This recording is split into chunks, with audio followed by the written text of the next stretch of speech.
Coming up on The Reaction, with 2 police officers still in hospital after a shocking sword attack in northeast London. Is it time to follow America's lead and arm all police officers?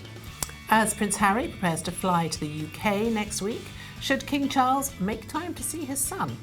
Plus, what on earth is happening at Columbia and other American universities, and when is someone going to get a grip of these out-of-control Palestinian protests? And is Harry Potter's star Daniel Radcliffe right to say his beliefs don't have to align with J.K. Rowling's just because she made him a star?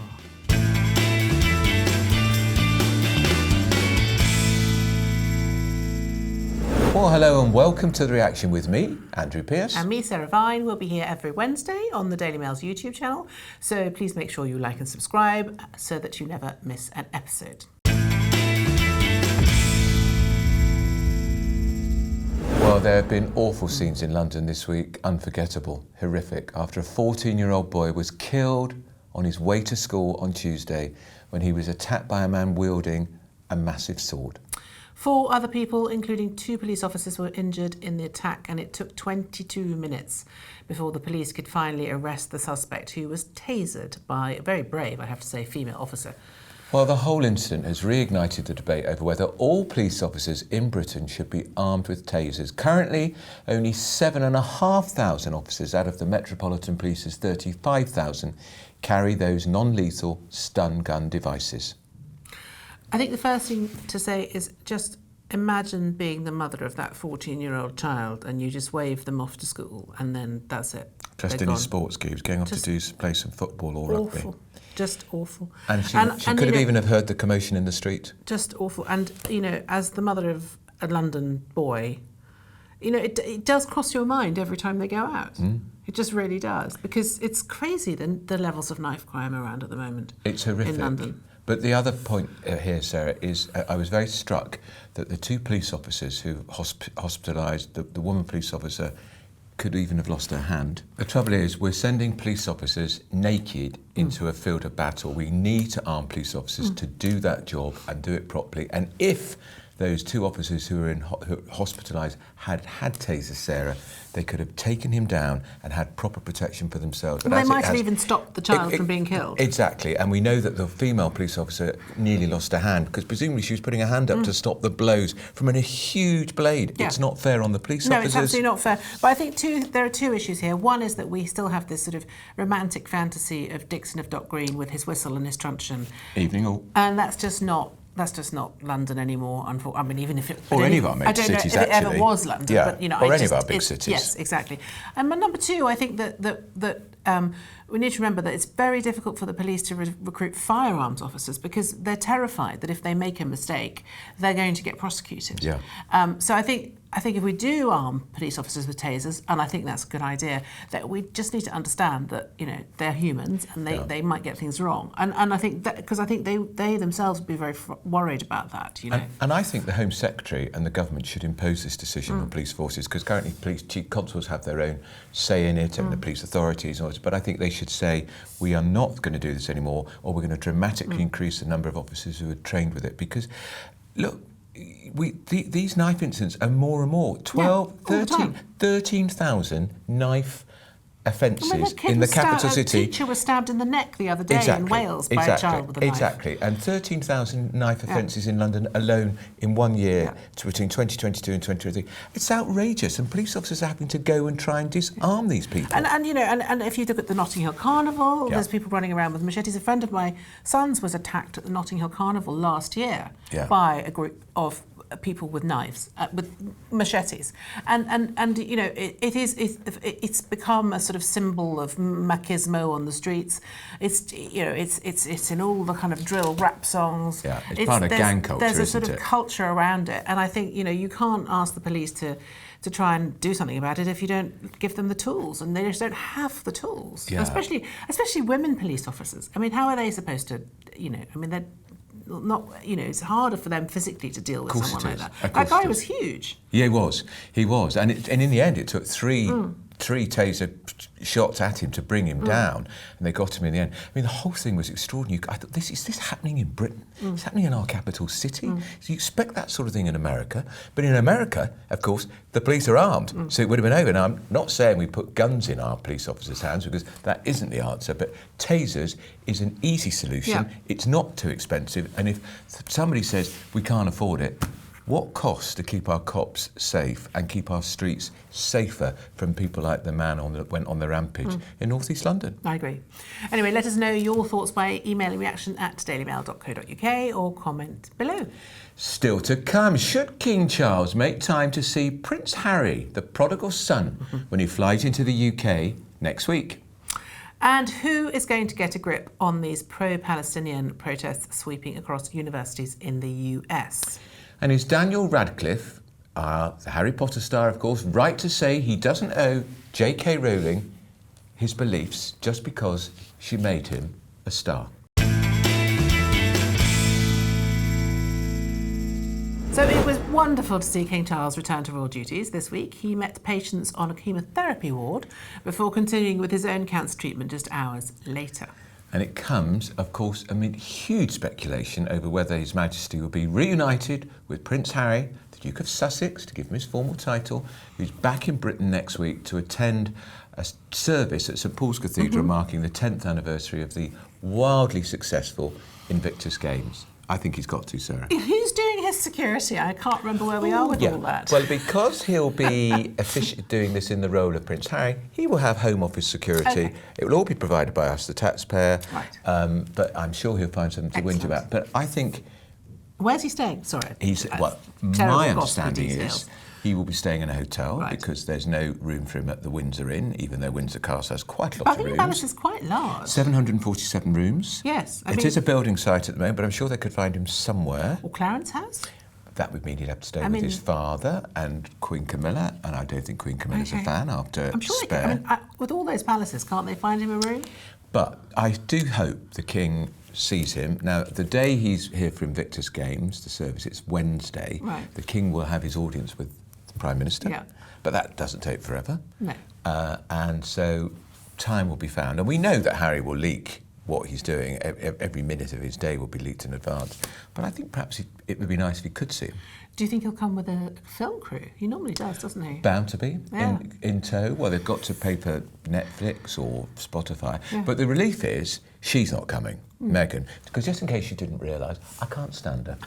And so she is staying in America with the grandchildren, with her children. Yes, have you had any of the jam yet? No, I haven't. No, Strangely, I'm not I on her haven't list. actually. No, but because I don't think we'll be on the list for quite a while. 50 But jars of jam. There's a thing called a jam influencer now, which is when you get a pot of jam. And of course, Meghan she made 50 pots of jam for her friends, but apparently she's only managed to find 4 friends to give it to. Don't know if that's true. That's a rumour. I think there's a list. Right. But no, I think I hope he sees his father. I hope it's nice. I hope it's not too stressful for the King, because after all, he is undergoing cancer treatment. I mean, I don't know. People ask me often, do I ever think there's going to be a reconciliation? I think it's quite hard to see how, after all the things that he's said and done. I mean, I'd like to think it was possible, but I don't know. I think sometimes when families go through things like this, like difficult illnesses, it can really bring them together, but it doesn't seem to be doing so. Because I would expect him to stay. I mean, you know, if I were the King and my son was coming over for an event, I would expect him to stay with me. Yeah. I wouldn't be putting him in a hotel. Yeah, that's the thing. And because Clarence House is quite comfortable. Yeah. I've been there. It's lovely. Liveried footmen. It's got very nice wallpaper. Nice chefs and things. But and then, of course, the King may then go on to Sandringham. So Harry could go to Sandringham. I mean, Clarence House has got about 3 ante-rooms. I mean, you could just put him in one of those on a put-up bed. But you made the point, I think it's a very significant point, as long as it's not too stressful, because what is Harry? Is Harry going to come with more of his whinges? I don't know. What's he going to complain about? I don't know. But I make a prediction. They will see each other. Yeah. No, I think they have to. I think they definitely have to. But it won't be... He probably won't see his brother, though, will he? Not a chance. No. Look, Kate is still being treated or recovering, and I think a lot of her stress I would directly associate with Prince Harry and the book. I think it's been very difficult for her. Absolutely. And for the King. He's not getting any younger. No. He looked great, though, didn't he? Yeah, and I liked his dinosaur tie. Yeah. He wears that. He wears that T-Rex tie when he's in a good mood. Maybe you should get a T-Rex tie. But I'm not a king. Don't say I'm a queen. too cheap, just in You case said you were it, I thinking didn't of say it. it. But you know what I thought was really interesting, Sarah? How tactile he was at that cancer centre yesterday, holding both people's hands. Yeah. And that moment when he said to the woman patient, it's a shock when they tell you. Yeah. And don't people always say, if you are going to be given a cancer diagnosis, it's always best to have someone with you, because I think everything just sort of closes down and you need someone next to you to say what the specialist actually said. But I mean, illness is a great equaliser. It's no respecter of rank or status or age or any of wealth. I mean, everyone gets ill in the same way. He spoke to the chap about losing his hair. Yeah. I think the King's beginning to lose a bit of his hair. Is he? Actually. I felt it a bit. Well, he's not got an awful lot of hair to begin with. No, but then you saw him talking to the little ones outside who've got cancer. No, One of them really had a brain sweet. tumour. Yeah, and I thought Queen Camilla looked happy to be with him. Yeah, I think she's she's really I think people have started to see her in a very different light. She's his rock. Yeah. And I think just because they've seen a lot more of her, they can sort of see why it is that all the things that he sees in her, which is her warmth and her sort of sense of humour and all of those things. And I bet you she won't be anywhere near the meeting between the King and Prince Harry if it happens next week. No, not if she's got any sense. No, and she's got quite a lot of sense. Yeah, stay out of that one, because ma'am. He's been pretty awful to her too, and. So, what do you think? We'd love to know your reaction. Comment below or email reaction@dailymail.co.uk. Still to come as the pro-Palestine protests sweep across universities in the United States. They're becoming more and more volatile. Is anyone going to get a grip of the situation? Plus, why Daniel Radcliffe is standing firm against J.K. Rowling's gender-critical views and says he doesn't owe her his beliefs just because she made him a star.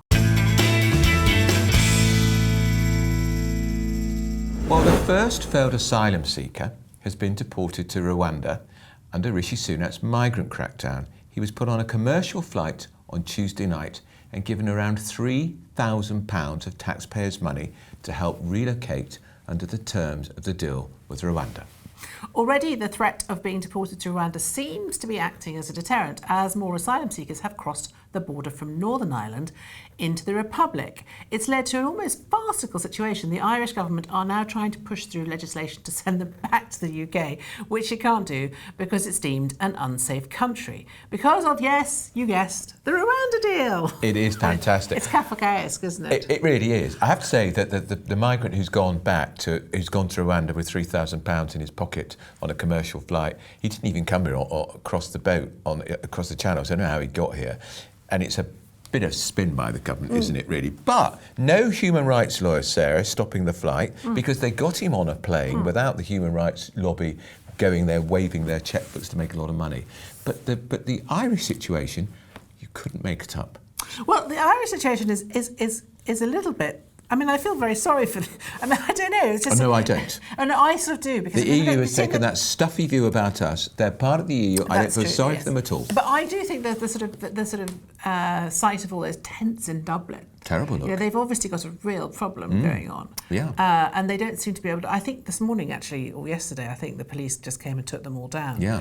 But Ireland's immigration issue is getting bigger and bigger and bigger. And it's going to get worse. And let's not forget that, you know, they're in the EU, so they can't. No. They can't say no. But there's a delicious moment.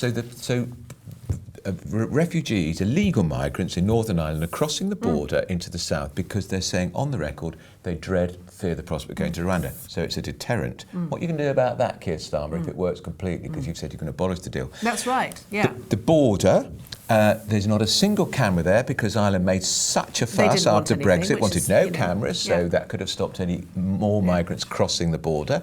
That's their own fault. The courts say you can't send any migrants to Britain because of our Rwanda policy. Now the Irish government is saying to their own court, never mind the courts, we want to send them anyway. Oh, isn't that the criticism that's been made of Rishi Sunak here in our own courts and the European courts? You know, essentially what's happened is that the British government has come up with a very effective deterrent and it's starting to work, and now everybody else is, you know, getting their knickers in a twist because, you know, they've opposed it. But do you think they'll start going back to France as well? Hope so. I mean, We could lend them a few boats to get them there. I don't understand. So what's the complexity? The thing is that Britain is now an unsafe country. Yeah. Because of the Rwanda Because of our deal. Rwanda policy. On what basis? I don't understand. Because they don't think Rwanda's a safe country. Right. So we're going to Okay. but the irony is, even though the courts have said that in Ireland, the Irish government is going to ignore the courts to try and send them back here anyway, but we're not going to take them, which is absolutely right. In that case, the Irish can't send them here because their courts have said it'd be illegal. Human rights. Yes, exactly. So they're in a real bind. And they're under the European Court of Human Rights, so they're in a real bind. But there's another delicious irony, Sarah. It didn't get much publicity this week. The European People's Party in the European Parliament is now looking at a third country to process illegal asylum applications. I saw that. And who is one of the most prominent members of the European People's Party? Oh, yes, Ursula von der Leyen, the President of the European Commission. So the President of the European Commission's own political party. Well, perhaps they're going to use Rwanda. I mean, Rwanda's already set up, so they could use it. Yeah, but I mean, we got there first. So, I mean, Denmark are looking at similar schemes. Sweden are looking at similar schemes. But the High Priestess of European integration, Ursula von der Leyen, the commissioner, the president of the commission, her own party are now looking at it because the asylum system is busted in every country in Europe. Yep. Anyway, we'd love to know your thoughts. Email reaction@dailymail.co.uk or comment below. Still to come. Daniel Radcliffe, you know him, Harry Potter, he of the glasses. Is he right to stand firm against J.K. Rowling's gender-critical views? Plus, as Britney Spears' battle with her father reaches an acrimonious and very expensive conclusion, was it a mistake to free Britney? And should Barbara Streisand have to apologise to Melissa McCarthy over her Ozempic comments? Answer, no.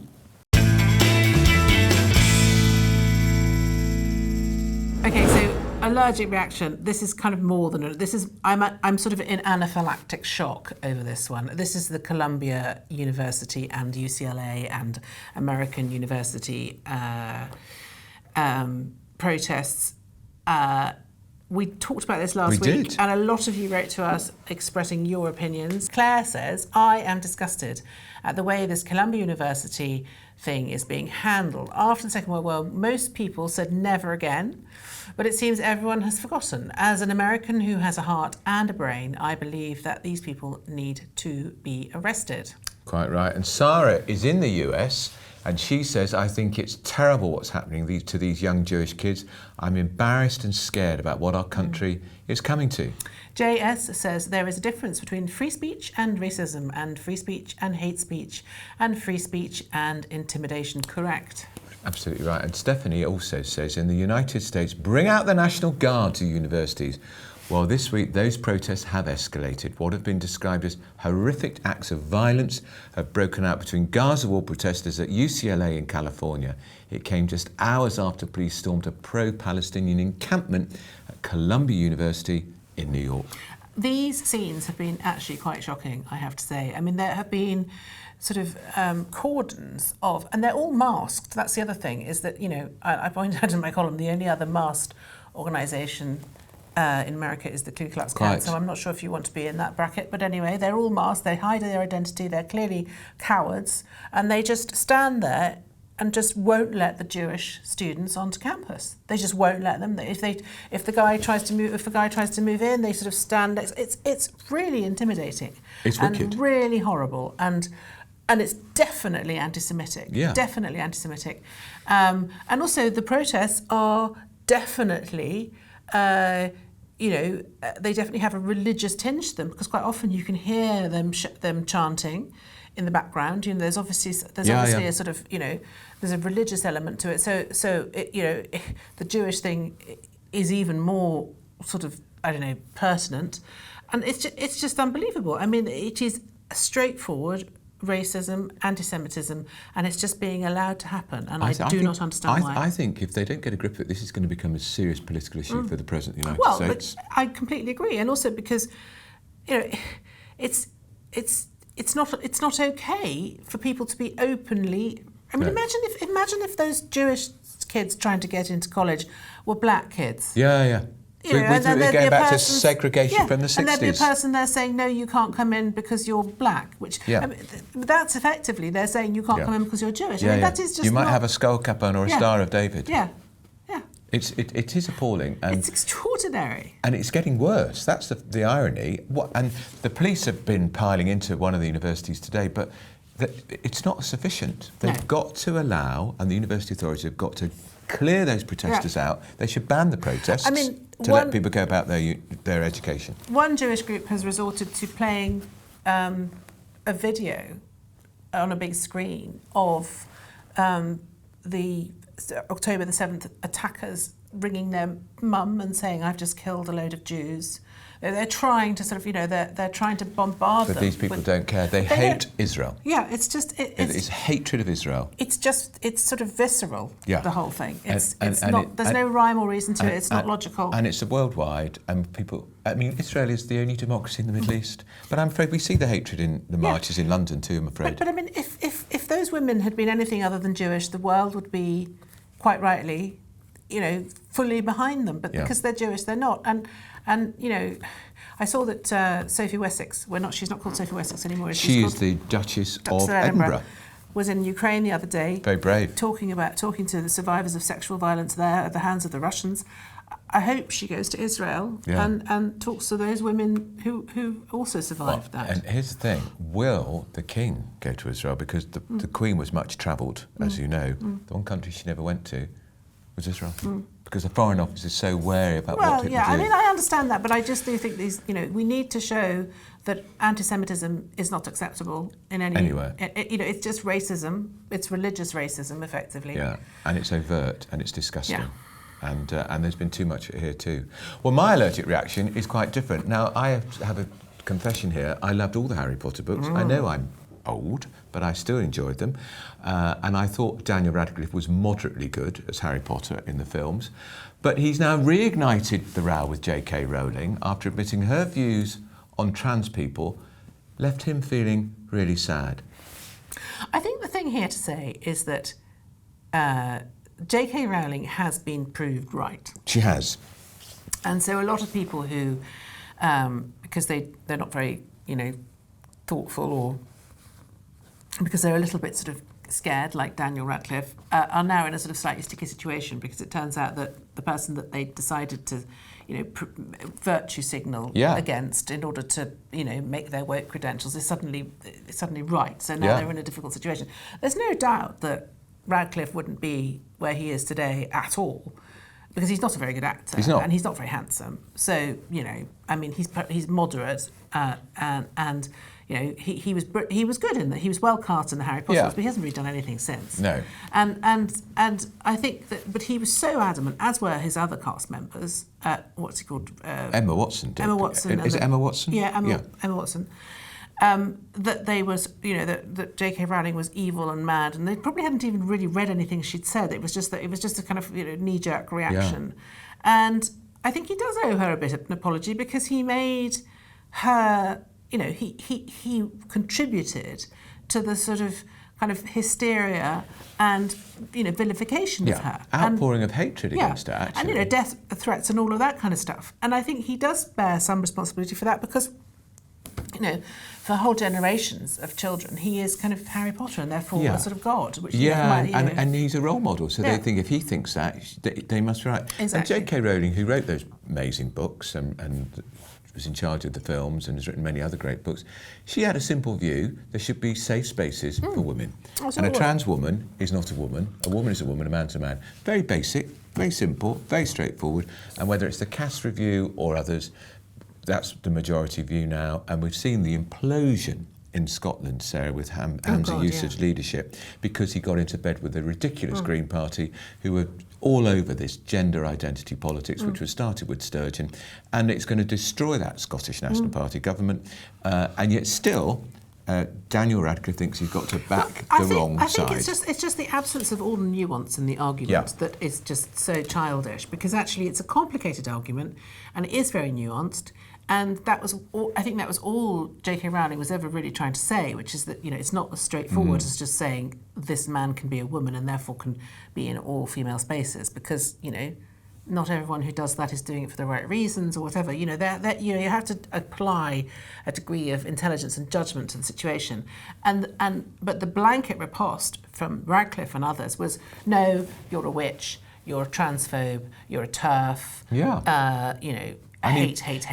And that's just not okay. And he's boycotted events which she might have been at to mark the success of the Harry Potter franchise, was the 20th anniversary, whatever it was. Boycotted it. I know. Because he didn't want to be seen with her. How dare I mean, I think, I don't think, he doesn't have to change his views. No. That's fine.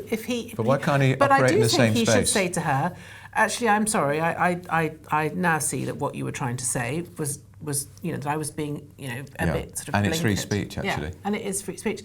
So, fine, if he wants to have whatever his views are, that's fine. But he needs to accept that that's okay. Anyway, we know this will divide opinion. Yeah. Do let us know yours by commenting below or emailing reaction@dailymail.co.uk. Now, we absolutely love reading your comments and thoughts here on the reaction. Especially the rude ones about Sarah. Last week, they were nice about my shirt they last were, week. actually. Yeah. Very nice shirt again this week. I'm wearing another one. Last week, we discussed whether a Buckingham Palace investigation into bullying allegations surrounding Meghan Markle should be released. Sonia said yes. The report on Meghan Markle should come out. They both think they can do whatever they like with no consequences. It is time they were humbled and the titles removed. And Helen says, I suggest most families would try to keep family matters private and sort out their problems from within. However, the situation the royal family were confronted with was unobtainable and eventually overflowed into the public. To publish an inquiry, even at this late time, would be helpful. Jerry says, as nice as it would be to see the reports, remember that the person who the report is about has to have their privacy protected too. Well, I don't agree with that. Sorry. But thank you for your point. We also discussed whether the phrase, back in your day, so dig at me because of my advanced years. Remember somebody said they thought I was elderly? Is a form of age discrimination. Well, Wendy says, I'm forever telling the youngsters I work with, back in the day, we just laugh about things and people need to grow up. Well, I can't grow up anymore because I'm already elderly. It'll make me an octogenarian or something. And we debated the ongoing impact of lockdowns and why the COVID-19 inquiry may be missing the point. Pearl says, I appreciate your insight regarding the terrible impact lockdown has had on children. As a teacher, I can see that the students are struggling with motivation. Thank you for presenting the topic. It's a nice message, isn't it? Yeah, very nice. And of course, if you want to message about any of this week's talking points, especially Sarah's shirt, she's got a new range. It's a blouse. A blouse, it's a new range. You can comment below or email reaction@dailymail.co.uk. And by the way, what about my tie? It's actually really, really old. It's about 5 years old. And she gets most of her stuff from Primark.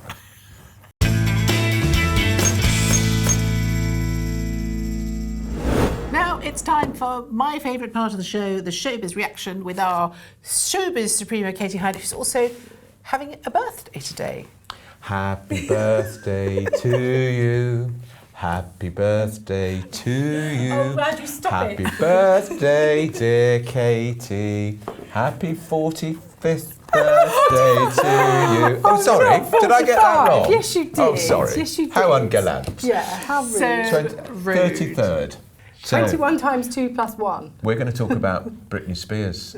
Is she having another meltdown? Oh, she's having another meltdown, isn't she? Dear. I mean, I don't think she's stopped having a meltdown for the last 2 or 3 years, has she? No, well, so ever since that, whatever it was called. the conservatory. Not Which allowed her father conservatorship. to control the money she spent and...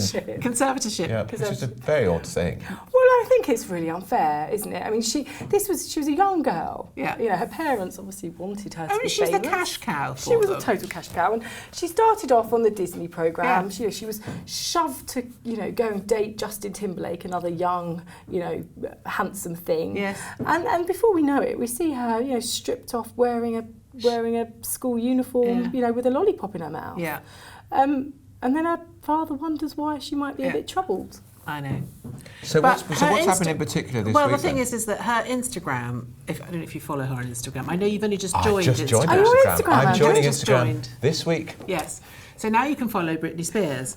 And it's clear from her Instagram that she is not in the most healthy place, I would say, and doesn't seem to have anyone nice or good around her, looking after her or saying to her. So there's been a series of sort of quite outrageous selfies.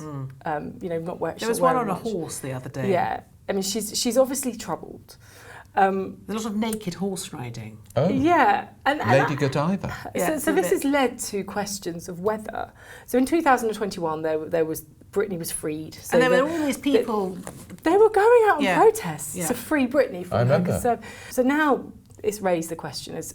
Was that the right thing to do, to free her? But she should never have been under the constraints of her father in the first place. She was a grown woman. But hasn't she just paid her father an awful lot of £2 money? million. £2 million. Yeah, £2 million. So people are now saying that her money is running out. I mean, I have no idea. Could that be true? Well, what we don't know really is how much money she's got, because of course, when her father got all of her assets, he got, you know, they had her money. Terrible. So we don't actually. But I think for me, the big thing here is that she was a child star. She was a child star who was, you know, flogged out by her parents, and they just have leached off her time and time again. And now it's like, well, I she's a bit troubled, and we wonder why. But the idea you put her back under the control of a controlling father, just get her some help. But also, surely if you are put under the control of your father, that's going to mess you up more, what age isn't is she it? now? She's 40. She's the same age as me. In fact, she's 42. It's ridiculous. I know. Yeah.